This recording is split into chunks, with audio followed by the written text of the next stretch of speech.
This is the cover of Greg Locke's new book. Notice the fire coming out of the tent. This idea comes from the Brownsville Revival. Watch a quick clip, then we're going to talk. One of the neat things is the fire department was called on 2 different occasions that I remember.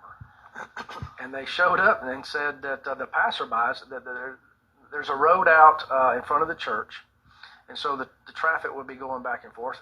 They had stopped and called, and the neighbors, they could see the rooftop of the church had called and said the roof of the church was on fire, and the church was on fire.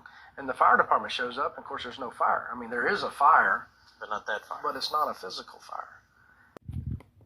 And 2 different occasions they show up because of reports of the church being on fire. And you know, that's Now, for those who don't know, Brownsville Revival was a massive revival back, I don't know if it was around the 90s. It was several years ago.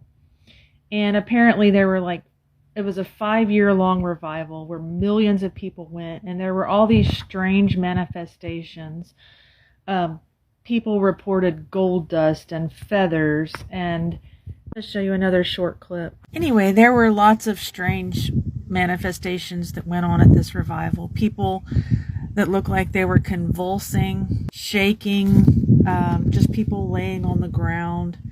A phenomenon that evangelicals call slain in the spirit, which is something that I've experienced, where I had a pastor blow on me and I literally just fell to the ground. There were just lots of strange manifestations in the Brownsville Revival. People just assume that this was a move of God because people are never taught to question things that they experience in a church. Assume that if they experience some sort of manifestation or something that happens in a church, that this must be God. Recently posted a video where a Tai Chi master said that he was using Chi energy to push people over.